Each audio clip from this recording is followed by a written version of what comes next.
I believe in miracles because I believe in God. You cannot separate God with the miracles because you know very well that God moves with the miracles and He does miracles for His people because everyone needs a miracle. I need a miracle. Everyone needs a miracle. You need a miracle. She needs a miracle. He needs a miracle. So I serve a true miracle God because He loves us all. He loves you. He loves me. He loves everyone. My name is Maria Ann Kukiriza. I'm from Abraham's Descendants. This ministry is found at Najana Kumbistera on Kaboa Road. So you go downstairs on that route of Kaboa, not very far from the late Stanley, and it is in between the late Stanley and Ntake Bakery. If you know Take Bakery, not far from there, that's where you find Abraham's Descendants. Please come and fellowship with us. We love you all. You are all welcome. Feel free to come and fellowship with us. We fellowship on Sunday. We fellowship 5 days in a week every evening. Come and learn how to pray. Come and learn how to fight for yourself. Come and learn how to talk to God. You know, we teach people how to learn to pray for yourself. You know, we can teach you, you can learn from us and learn how to pray, learn how to fight. You know, things changed. Things changed a lot. You don't need to go to prophets, you don't need to go to pastors, but we train. I train, even I have my fellow ministers we train with. You can come, you can choose anyone you feel comfortable with to teach you how to pray. Come, you fellowship with us, come, learn with us, feel at home. Manya gange nze Maria Ann Kukiriza ndi mukyala muweereza era nga bulijjo nva Abraham's Ministry era tusangibwa okusteera ekyemmanga. Last time we talked about a certain brother from USA who shared with us his story about his family, you know, his siblings, his mother, so and so. I hope you remember very well. So what I like most, whoever watches my videos, you to subscribe, to like, share, comment, and even press the button and ring that bell. You know, I want you to share this gospel to each and everyone. I want you to share my stories with people. Mostly, you know very well that I deal with families. I have a family, everyone has a family, everyone has where he or she came from. So today we are going to discuss about Christmas. We are going to discuss a lot, mostly Christmas. I'm here. I'm so sorry I have to change into my mother tongue. I'll be mixing. So week wedde twayogera ku mwami na discussinga ku mwami bambi yasharinga obulumi bwe yali ayitamu. He was passing through a lot of pain, you know, obulumi obu, which the pain was caused by his own people. And this is, we call it an ungrateful family. He did a lot for the family. I hope you remember all that, but this family was ungrateful. They didn't like his wife. The mother was like, you guy, you are my son, so I gave you as a sacrifice. You are just a sacrifice for this family, so and so and so. You don't have to marry. It's like the mother never liked this man to be happy at all in his life. But what I know, everyone has his own destiny. You understand all that? Yeah. So today, mostly I'll focus. Yeah, I have many people who talk with me, people who call me, people who write to me, but mostly I'm going to stick on Christmas. How do we stand with our fellow people? Many people don't have money to celebrate Christmas, and many people expect a lot. Let us talk about Christmas. Let us talk about how are we going to celebrate Christmas. By the way, we have food at the church, please. We have food at the ministry. Whoever is there, nga tolina mmere, tolina kyakulya, tolina wosubira kyakulya. You know, it doesn't matter if you're a Protestant, if you're a Catholic, if you're born again, if you're a Muslim, please come and celebrate with us. There is food at the church. There is food at the church on Christmas, on 26th, and even 1st January, there is food. You know, so don't stay back there. Whoever watches this program, don't step back like when you are hungry, when your children are hungry. Please come at a ministry and celebrate with us. There is food. Okay, so as usual, I want to talk about Christmas. Everyone knows Christmas. Everyone celebrates Christmas. But there are these people at the church. There are these people who cannot even to buy or to afford a meal, a good meal. Guys, buli muntu ali eyo ng'omanyi nti olinamuko. Please try to stand with those people. Abantu bangi bajja ku church nga essubi agamba singa abeerawo omuntu omanyi mulimu abantu nga balina nnyo. At least try to invite someone in your house. Try, my dear. We still have 2 days. We still have 2 days. Please, I beg you, ate, boba inviting, try to invite those you see that they cannot afford for a good meal. Try to invite people in your house. I beg you. With this, I beg. Please. Abantu bajja ku kanisa. And even let us talk about churches. At least, please, churches, singa mutandika okusavinga ne mu celebratinga ne mufumbawo ku mmere abantu ne bafuna kye balya. Amazima gennyini omuntu agenda ku chaachi nga yasuze enjala nga alowooza singa at least ku chaachi bafumbyewo ku mmere. Ekintu kino nkimanyi nakyo experiencingako nakiyitamuko. Ebintu bye nkugamba mba mbimanye. Kyova olaba nti era nze tufokasinga ennyo nnyo ku Christmas. Christmas tetegeeza kugula n'ogula kino. You buy chicken, you buy beef, you buy liver, you buy fish, you buy rice, you buy Irish. You know, it is all about sharing. It is all about sharing. Kigasa ki okulya n'olemwa n'oyiwa nga neighbor tayina? At least invite your neighbor. At least invite someone at the church. You know? O celebrating n'omuntu oyo ategera omugaso gwa Christmas. To celebrating a birthday ya Yesu. We know very well nti Yesu Kristo teyazalibwa ki mu December. Naye si kibi okucelebrating a Christmas. Naye ate kirungi nnyo to share with someone what you have. Do you understand me? Mulimu omuntu nga y'obulamu bwe n'okulya ku nnyama kyamagero. Waliwo abooluganda babeera ku kyakyawo balongoosa. Tomwenyinyala,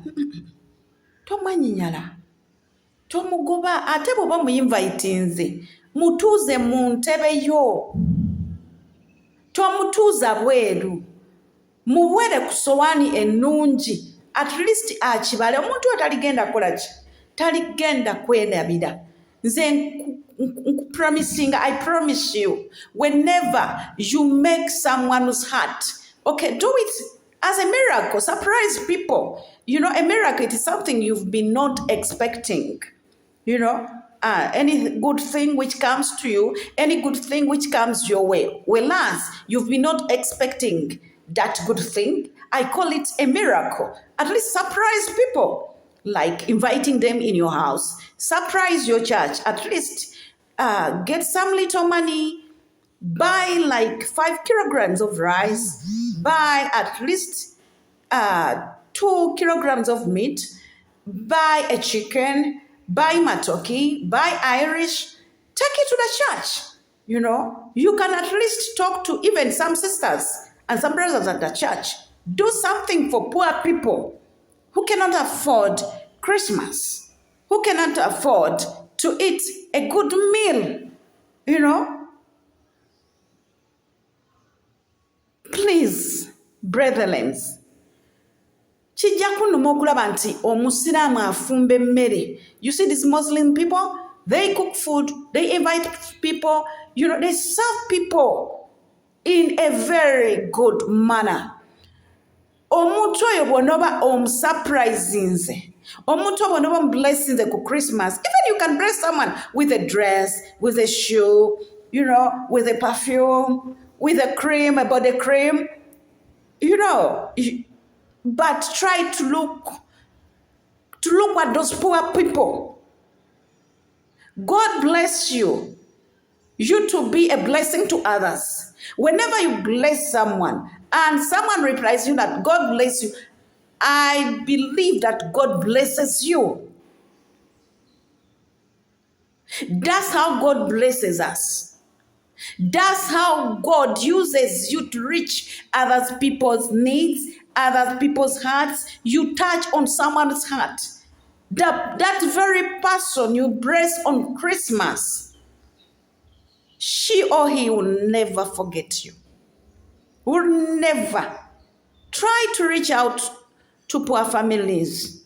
There are so many poor families. There are so many widows there with children who cannot afford to prepare good meals for their children.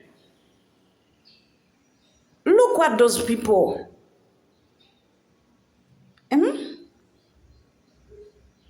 Do it. Do it. Try to do it. Naye temuwayo bye mutayagala. Muweeyo naawe kyowulira nti okyagala. Buli alaba akatambi kano era nkiramu nkiddamu nga kugamba mukwano kinkolera nnyo gwe bu subscribinga, bu likinga, bu sharinga, you place the bell. Osobola n'okunyiga akapeesa ako ka favorite, I become your favorite. Njagala twogere ku family emu waliwo omukyala olw'okuba nti mbadde busy emabega awo bambi ng'abantu bangi bampandiikira. Waliwo omukyala ayina family eno nayo teyamuyisa bulungi n'omulundi n'ogumu. Njagala tusharinge emboozi eno era baganda bange, mikwano gyange mwenna abalaba obubaka buno bw'enfulumya, njagala okole ki?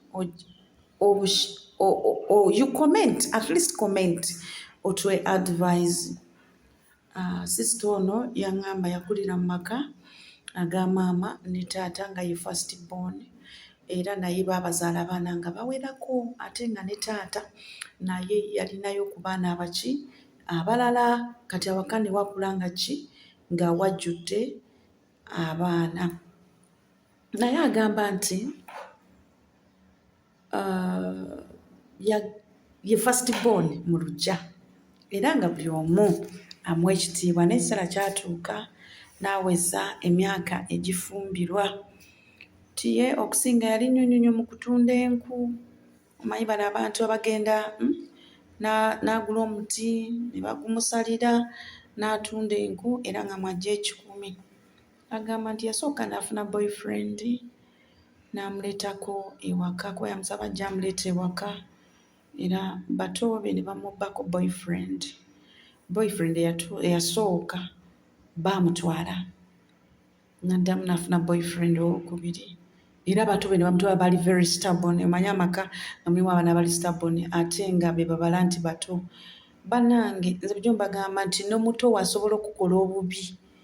Nze mbagambye enfunda nnyingi nnyo nti nze nina muto wange, yes, antambulirako nnyo nnyo nnyo, anjogerako, angeya, andoga, naye lwakuba ate n'abato be abaloga. Mubaamu abantu betukula nabo mu family nga balina emitima emibi, n'okula ne mutowo ng'alina omutima ogw'enjaba. Kati sisito ono yawulira story yange, nze sisobola kweyogerako kubanga luli nali sisobola kukyogerako olw'ensonga nti nali sibasonyiwanga, naye nalaba ekyama mu kusonyiwa ne mu kusabira omuntu omuki ne mu kusabira omulabe wo, okusabira omuntu omubi. Okitegeera nze muto wange oyo yasindikako ate bato baffe abasembayo n'abasindika lumu ewange. Ekintu kyesaasooka kumanya, yasindika nze abato baali babiri ne bankubira nti baagala kujja kundaba ne bajja ewange. Mwebisa nali nsula Makindi eyo mu Kizungu, naye nga bazze ng'ate balina bye bankimyeko, balina enkwaso ze bakimye ze yali abatumye.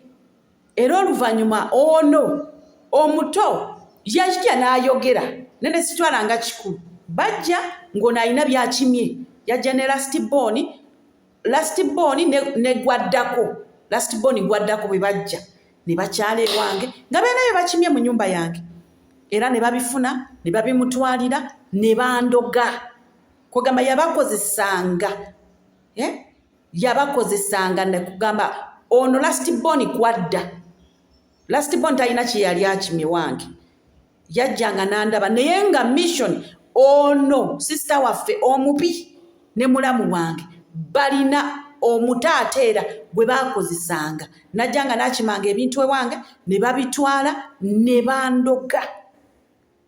Naye jjukira ewaka nali navaayo nga nabaviira ensobi gye nakola era ze sisobola kuddamu kukola, ate ng'era omuntu yenna tosobola butayaniriza. Abo abaana ze nali nabakuza, maama waffe yafa dda nga tuli bato, kati nga tolina bw'osobola kuba resistinga, ate olina n'akawogo kaaliwo, kati ng'akozesa ono omuto. Era yayogeranga kubanjukira yafunako awo omuzungu eyasooka, era ono sisita ng'amuli bubi najjanga n'aŋŋamba antwale ku basawo, ate nga naye ali ku lujja nga ne talina muntu gwe yali alaze biki w'ebityo. Kale nze saakimanya nti olunaku lulituuka ate n'akozesa ono omuto okubaako bye bankimako. Kale abantu bwe batyo bayonoona emikisa gyabwe, era abantu bwe batyo bwe bayonoona stars z'abantu olw'emitima emibi. Ebintu bino biri common era bw'olaba Joseph baganda be, yes, okusinziira ku birooto bye yalootanga bwe yafulumya ekirooto kye, baganda ne baagala okukola ki? Okutta destiny ye, ne baagala okwonoona sita ye. Okitegeera kubanga yalaga nti sita 11 zali zifunamidde sita yaani ya Joseph. Abantu tuzaliwa ne baganda baffe nga balina emitima emiki, emitima emibi. Naye nze siba nnyo mbabuulira nga mbagamba yes, biruma era oyinza okukyawa kye bayita family, naye oluvannyuma yes, obulumi kubanga tuli bantu omala n'osonyiwa, ne bwe batebeenenyeza gwe sonyiwa osabire ne famire yo, kubanga omuntu oyo omulogo mu famire bw'omusabira n'alokoka oba n'akyuka, omuntu oyo obeera gwasabye. Oluusi omuntu oyo akuloga, Katonda n'akuwekisa n'akuvunusa obubi obwo, naye osobole okumusabira ng'obubi bwakuyisizaamu obulumi bwakuyisizaamu, tolooza nti gweka gwaba abuyisizaamu. Kati abantu bagamba nti yo sisita waffe yagula amayembe. enajjanankumbi naye nze nina okukulowooza titeyagagula bino byasombasomba amalagala n'agenda kwoli omusawo n'agenda kwona omusawo n'agenda kwoli omusawo gyakoma okusomba byaleeta awaka bye byafuuka amayembe kuba buli muntu amwekokkola emikwano gimwekokkola abantu ku kyalo batandika okumumanya nti mulogo naye yes si wakana kubanga sijembeera maze emyaka mingi nnyo naye abantu nina mukola yanga yagula amayembe alina amayembe ndayenza okusinzira nga bwe mumanyi omuntu gy'okoma okusunga ku basawo oleeteramu ne by'otaasobole oleeteramu ebibamba kuba bagamba abaana bonna abali awaka abasala enjala abasala amalogo naye nze nabasonyiwa bw'oba omuntu tonnasonyiwa okitegeera toyinza kwogera ku nsonga nze nina abantu bangi bankoze obubi nze nina mukulu waffe yali yankola obubi era nga tanjagala obulamu bwe bwonna nalwawo okukitegeera nti yankola obubi era naye yali musumba ye yansabira nga nina ebiroto byenfuna ebibi olaba emyoyo gy'abafu bannange ng'oli yankola obubi ate nga musajja mukulu musajja mugagga ye yali atusomesa ye yali atulabirira waka naye nga yankola obubi obutagambika bannange kirungi nnyo kyova olaba nti mbakabirira mbakoowola mujje muyige okusaba mujje muyige okulwana teri kirungi kyogenda kufuna ku musawo ne bw'olitambula nze akugamba I am a victim omusawo ajja kwongereko toyinza nakumanya byagenda kwajja kulimba era toligenda kusumulwa omuntu yekka asobola okusumulula n'otereera Katonda ate Katonda oyo akuyamba atya gwe kennyini gw'olina okweyamba n'oyiga okukola ki okusaba n'oyiga okusonyiwa n'oyiga okwagala ate n'oyigira mu nsobi zo nakugamba nti nafuna fyansi nga muzungu ne mutwala enajjanankumbi sisita wange oyo n'amuloga ate yali fyansi ye yannemerako n'angamba ntwale ewamwe nga ntwala musajja mu introducing ewaka tuteekayo ssente ye ng'afumba ng'akola biki ngenda okudda bannange oba ye amagezi ge gamugamba gatya bannange kizibu okuloga omuntu n'atakumanya ngenda okudda ewaka mukama ng'abikkula byonna nga bwe yabikoze twabonaabona n'amalogo twabonaabona yasindika yasiraanya omwana wange omwami wange yatusiraanya yafuba okulaba nti tewali kye tutuukako yafuba okulaba nti atwawukanya naye singa tekyali kisa kya Katonda singa nali sirokose siteebereza nga tolokose kitegeeza nange nandimalidde mu ssabo naye Katonda yakola ebyamagero Katonda yanjigiriza ebyo n'ebiseera emyaka egyo nga nina obusungu kati owooluganda sikugamba sibulira njira eno tyogenda olwanagane naki n'osobola okuyiga singa teyaloga fiyansi wange ne bwe yaloga fiyansi wange nenkola ki nemmanya nentegeera kye nayitamu mistake gye nakola saddamu gikola netanvangako era akyanduga ne bwalaba obubaka buno teri lunaku lwe yali andoze ne simanya nenze kyemmanyi lumu agenda kuloga omuntu ali kimutusa kubanga Bayibuli egamba nti Katonda ayimusa omubi Katonda aligenda kumuyimusiza omubi alimuteeka mu fix n'atuuka nga talina choice ng'alina kulokoka kubanga obulogo bwabecominga part of her abantu bavuga nti ne bwatunula bwati atunula buki atunula bulogo kati nze kye nina okukola kusigala ngamba sabira Mukama ye yamanyi gy'ali muyisa nange Mukama alina gye yampisa n'endokoka okitegeera kati owooluganda ono agamba nti buli musajja gwe yaleetanga nga baganda be bamutwala buli musajja gwe yaleetanga gwe yafunanga ate nga bamanyi n'omutambulirako okulaba adeetingaani afunyaani naye ng'abaleka kati yatuukanga esa n'atwala ensonga ze eri bazadde be nga tebamuwuliza kubanga mukulu ate yetafumbirwa ali ku lujja nga bamuvuma n'omuvuma nti yakola ki yadibira ku lujja nga ye bambi yali teyaddiba naye ekintu kimu kye yategeera yagamba omusajja ayagala okumpasa ate bwe mutwala ewaka n'agwana bato bange kitegeeza otaba ki taba wange. Kati mu nsi muno tulina okubeera selective. She was selective, yali amanyi kyayagala ng'afuna abasajja abalungi okitegeera ng'ate bakozi nga ye niyo batukanga ne balabanga bitoobi nga batwala bitoobi ate nga n'ebitoobi biba bikoze eki nga biguumiise biraba ani gwayogera naye ani gwafuna omanyi nga bajja ne beetega abasajja ne babatwala. Sista n'alokoka n'atandika ng'okusaba n'anoonya Katonda n'asirika n'akontinuinganga n'okukola n'alekayo okulopanga ki basista be bye balinganga bakola kubanga maama yamugamba olimba bw'agenda n'agamba abaana bange baleke toyagaliza ne batuuka n'okugaa nti tabaagaliza bannange kiba kizibu ate abazadde mutunulenga mu nsonga wadde oli ne bw'aba muto okitegeera. Kati ebbanga ne liyitirawo ddala sista n'afuna omusajja bw'asinkana omusajja n'amwagala byaggwera eyo teyeebaka naye yamakinga sure nti omwami otakola ki tamuleeta waka olw'ensonga nti baganda be baali bagufuula muze bw'ate omuntu wakubbirako bafiyansi 5 ate nga ne babawasa n'obbawasa ekyo kiba kinene nnyo. Kati bano bato be baali balowooza nti tategeera nti oba musiru omanyi abantu abamu oyinza omuleka kubanga muganda wo n'osirika n'akunyiga n'enkya n'akunyiga n'oli n'akunyiga bamugeya. Naye kasista agamba nti ebiro byatuuka n'ayigira mu nsobi ngera nange bwe nayigira mu nsobi zange n'enkimanya nti maama ne taata baavaawo tebaliiyo sirina kye nnyinza kukima waffe era ekiddamu okuntwala ewaka kuba kufa nga buli w'ogendayo oba okimayo maki malogo omwana omulawala oli yeefuga awaka. Kati ne bwe yakimanya ne bwe yafuna omusajja this time teyamuleeterawo waka omusajja ne babeera mu relationship courtship babeera mu courtship era ne mu relationship.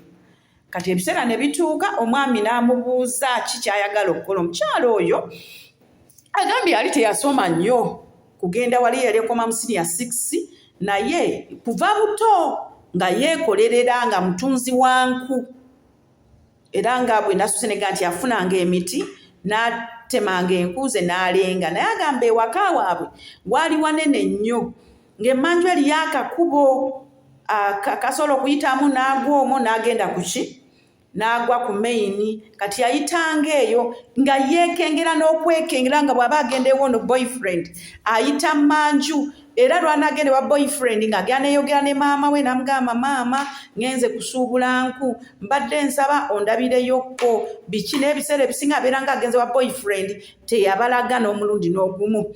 Kale boyfriend agamba yamugulira emmotoka nga tanalaba abazadde be n'agenda ku driving school era yamakinga sure nti driving agikolera eyo wala. Kati boyfriend n'amubuuza kikyayagala okukola n'amukolera bizinensi yali ya saaluuni n'amutwala n'agenda n'ayiga enviiri bw'amala okuyiga enviiri yayiga okukola facial yayiga okukola makeup yayiga okusiba enviiri yayiga okustylinga yayiga n'okukola enjala byonna yabikolera ddala omulundi 10 yamalira ddala emyaka ekyo this time yakumira ddala omulenzi we emyaka 2 ng'asoma.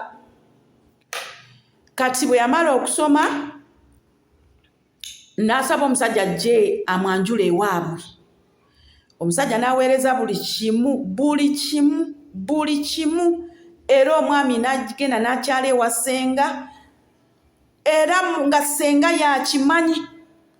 Ssenga n'aleeta ensonga ewa taata mu famire okwanjula ne kubaawo naye agamba bwe baali baategeka okwanjula nga bwe kuggwa nga wiiki eddako mbaga omwami yali yeesobola otegere yamala emyaka 2 nga yeetegereza omwami. Mu myaka egyo 2 yayigiramu enviiri yayigiramu okuvuga naye talina muntu kegibeera emikwano gwe yabuulira boyfriend oyo talina muntu gye yatwala fiyansi we olwabiri gwe bw'oba oli eyo ng'olowooza nti okuza ennyo yafumbirwa ku myaka 44 yali yamala ku luggya ebbanga ddene mu myaka egyo 44 okuva ku myaka bwe yakoma okusoma yakoma mu senior 6. Abaana abasinga batuuka mu senior 6 balina emyaka 16 amini 18 katubale okuva ku myaka 18 paka ku myaka 42 kuba yafumbirwa alina emyaka 44 ku myaka 42 ejo gyonna emyaka tekiri nti teyafunanga ba boyfriends ate yayagalanga kweyononesa yafunanga abasajja era n'abatwalanga ewaka baganda be ne bamubbangako abasajja baganda be ne bamusekeetereranga okiwulira bwe babasaamu bwe yaleetanga omusajja nga baganda be bano balondoola omusajja oyo gw'abaleese ne bamakinga sure nti bamusekeeterera bamakinganga sure nti bamuggyangako ki abasajja abo embeera yagiyitamu ne batuuka omumugamba nti yaddiba yasirana maama ye n'atuuka omumugamba kugamba bayombanga ng'abooluganda maama ye lumu n'amugamba nti tayagaliza baana be naye nga maama y'omu taata y'omu ebiseera ebimu taata yabeeranga understanding naye nga maama mukambwe ennyo maama ng'asirika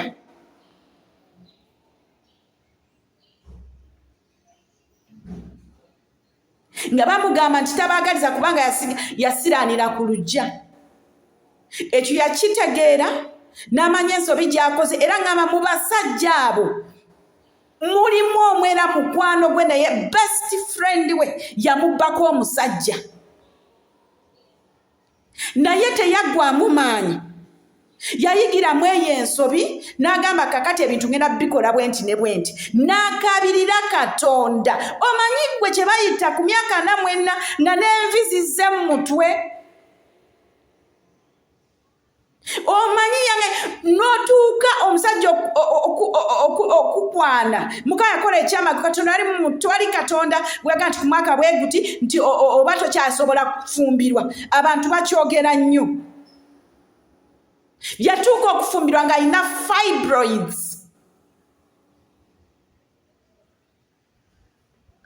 ebyo ebirwadde nakula sibimanyi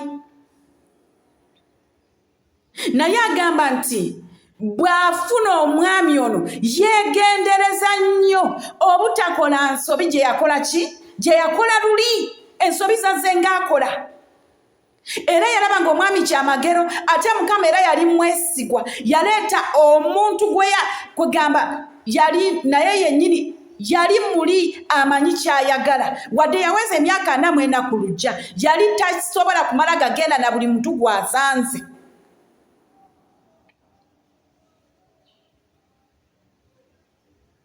bw'amala okwanjula wiiki eddako yabeera embaga naye yabwe yava waka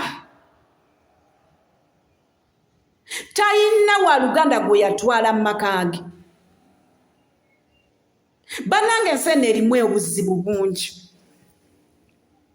tiyatwala maama we kulaba gy'alaze tiyatwala taata we kulaba gy'alaze tiyatwala baganda be kulaba gy'alaze wabula yasigala ayamba abazadde yasigala aweereza obuyambi kubanga likugambye sisita ono yatandika okubanga mukozi okuvanga mu siniya 2 yatandika bizinensi y'enku n'amala siniya 4 ng'ali mu bizinensi y'enku n'atula vaaka ya 6 ng'ali mu bizinensi y'enku n'ataking over kubanga taata yamugamba yimiriza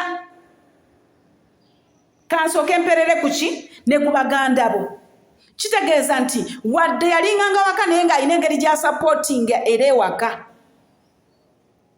kati baganda be batandika okumunoonya ne ku saaluuni ye omwami we yamuwa abakozi tatuulayo yekka akolera ddala essente ze eziwera ate zitegerekeka naye tewali wa luganda gwe yali ayinvayitinze waakolera olw'obubi baali baamukola ewaka ne bamuyita ne batuula mu meeting. Nsonga yakubeera nti takkiriza baganda be kulinnya makaage ate takkiriza maama kulinnya makaage kuba amanyi maama bw'anajja n'akyala ewuwe enkya ajja kujja ne baganda be.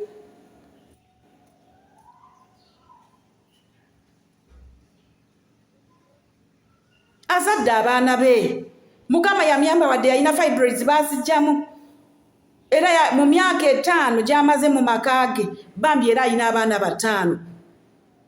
Abaana 5 ate Mukama yamuyamba azaalidde kumu ate mu baana abo 5 alinamu abaki abalongo. Naye agamba atya abazadde abawa buli kimu kuba kati akasente weekali. Ate bali abamutwalako abasajja tekuli n'omu asobola ku affordinga kulabirira ki bazadde be. Era abamu ku bo balina waka, abamuvumanga bali waka era abasanga waka. Kati bamuguddeko olutalo, babufudde obujja. Kiki kye baagala ewuwe? Era muli atya agamba asobola batwala ewuwe ne bakola ebintu ebyo bamutwalira omusajja kabe kasinge n'okukola ki n'okumuloga. Tebajjukira na bye baamukola n'emabega. Muganda wange alaba akatambi kano gwe kikyolowooza. Ayite bazadde be, alite baganda be. Tasobola na agamba nekumulimu tayagala kumutabula. Mukyala wa mirembe ayagala emirembe gye. Yakula alabirira baganda be kubanga jjukira era omwana omukulu yalugwamu. Yakula afaayo eri baganda be naye baganda be bamusasula bubi ate tebamutegeera ate ye n'abategeera n'abamanya. Yeewala okukyankalana ne baganda be kati yeewala ebintu bingi. Agamba bamuleke akuze abaana be. Weewaawo yafumbirwa leeti era mu famire yalinamu abaana abato naye bali baagala atwala abaana baabwe be baazaala abalabirire, baagala atwala abaana baabwe abasomese, baagala atwala abaana baabwe babeere mu saaluuni ye kubanga baazaala bato, kubanga bayagala kubba baami. Kugambye abasajja 5 nga kwe kuli n'omusajja mukwano gwe yamubbako. Mukwano gwange genda mpola ekintu ekiyitibwa emikwano. Beera n'emikwano naye kikome wala. Nakugamba bw'oba olina ekyama kibuulire Katonda. Katonda talina gy'agenda kugeya, Katonda tagenda kuwalana. Ekirungi kyo kyebalize Katonda kisigale naawe. Ensi we yatuuka, ensi eri ku bikuukujju. Gy'osanga muganda waakuloga ate n'akuwalana nga tomulogangako nga tolina kye wali omukoze. Nze nakugamba ono muganda wange sirina kye nali mukoze. Wa mutima butima muki mubi. Waliwo nasinkana mukulu waffe n'agamba oli by'atakwogerera. Nesinkana bakazi nga ye muntu agenda n'akyala wantu n'ageyanze. Tetwenkana. Sisomangako naye mu ssomero lyerimu. Ffe waffe twasomanga naye okujjako ba last born nga buli omu bamutwala ku ssomero liri. Ye muntu bwe twalinganga tukola n'obeera ne boyfriend wo n'ajja ewaka n'akulaga nti ye yagala okutegerera ewa boyfriend wo. Abantu bwe batyo mbw ayogera bulungi.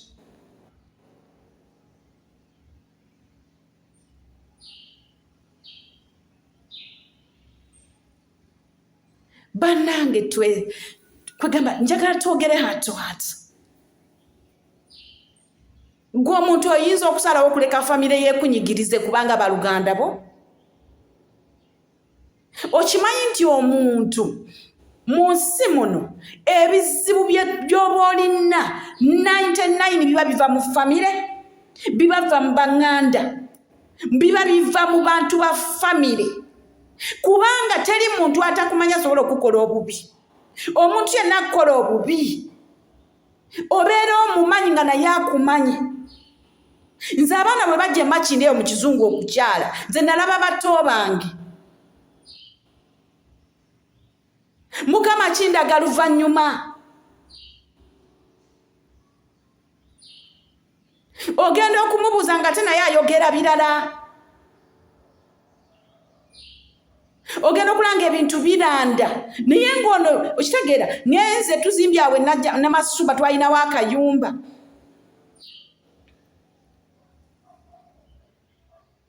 Ngono yennyini kabwejumbira tankyalirangako olw'obujja n'omutima omubi gwe yali ayina naye ng'atajja n'asimba awe eddogo.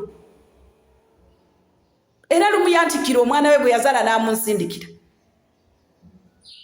Ng'akimanyi singa kye nnyinza kukola ki? Sina buli bwe nnyinza kukola baana be. N'ate ye ng'agobera mu baana ba banne, aloga abaana ba banne, asiranya abaana ba banne, asiranya baganda be, alina omutima omubi. Bannyinaffe abakazi be wasa tava mu bannyinaffe. Omuntu era nze neewunya n'abantu abasembeza omuntu bw'atyo. W'ologera muganda wo ne mugenda ku musawo ne mulamuwo ologe muganda wo. Ye buli gye bagenda ku basawo lubuya nga twagenze ku musawo ne tukwebuuzaako. Kyangu okukigamba omuntu gwakyogera naye gw'okigambye kimulekawa. Ogenze ne mulamu wange ku mulogo ne mwebuuza ku bulamu bwange. Lwaki tobuuza ku bulamu bwo? Lwaki tobuuza ku bikwatako? Nze ndowooza olaba nageno kyenga nga yali yandogaloga dda.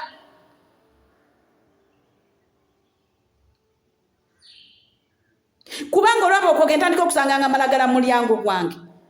Omwana wa nnyoko ne kitaawo. Nzijukira mbewe saa twayita jjajja ndanga nze jjajja nze amanyi ntambula nnyo n'amalogo ngenda nnyo ku basawo ddagala lyange liyinza okuba lyagudde ku mulyango gwe. Kubanga ewaffe ennyumba yali nnene nga buli omu alina bedroom. Era nagamba bugambye Mukama ky'omukisa Mukama n'ayogera nga sirina kye nnyinza kuzza. Nkitegeera luvannyuma nnyo mu baana abato. Yateekanga eddagala mu nnyumba yo. Yateekanga eddagala mu ngoye zo. Bwe yasanganga engoye z'okuwaya wabweru ng'azisiigamu amalogo. Bwe walekanga ekisenge kyo nga kiggulu oba ogenze kunaaba ng'ateekamu amalogo. Ng'olwo nno byafa nve waka ŋŋende.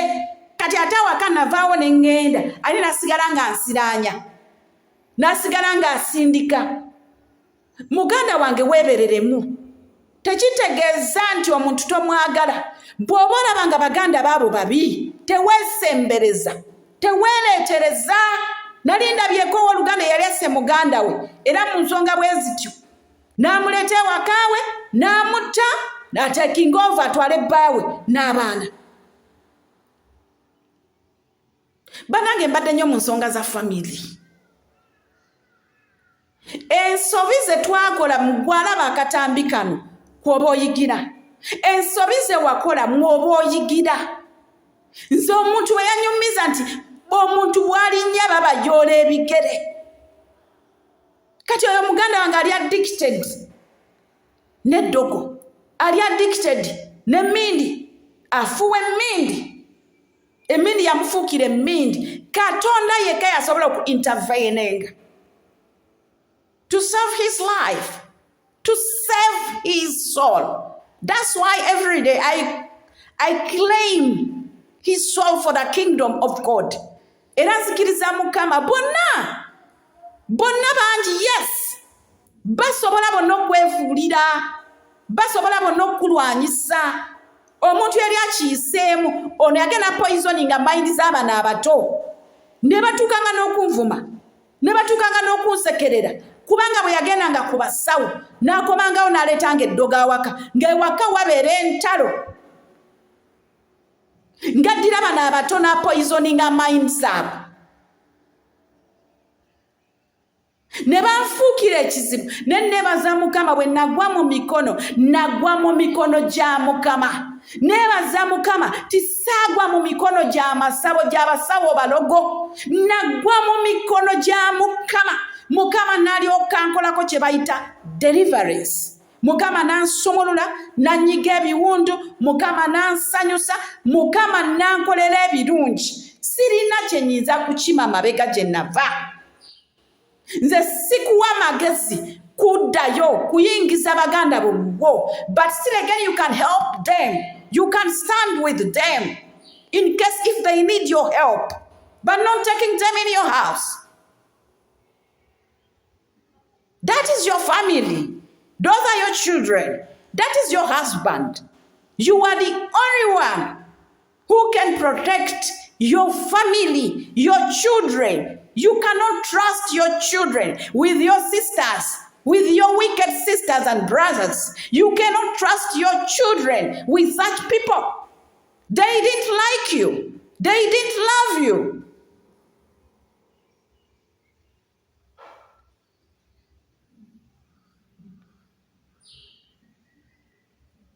Guys, try to be alert. Be very, very careful. Abaana n'omwami wo, that is all you have. Ebyo by'ebyobugagga byo by'olina. Ekyo by'ebintu eby'omuwendo Mukama by'akuwadde. You have to protect them with care. So sikudira bano bantu balimba. You know, the devil is full of deceit. The devil is manipulative. And the devil uses people. Yeah. Tokkiriza. Don't even try to think about it. Don't even give it a chance. No way. These are your children. That is your husband. That job, it is all you have.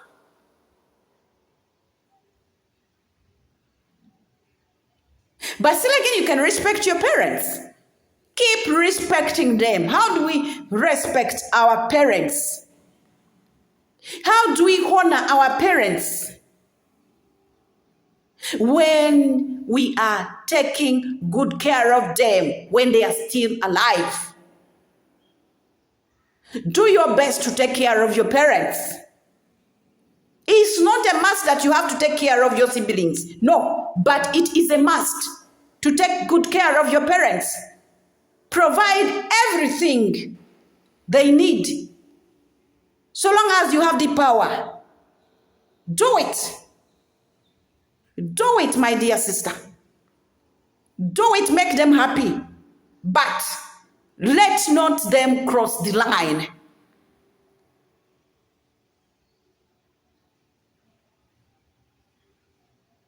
You have to stand on your word. Baba Wuliranga, you don't need them in your house. Don't take them. Because you have a reason.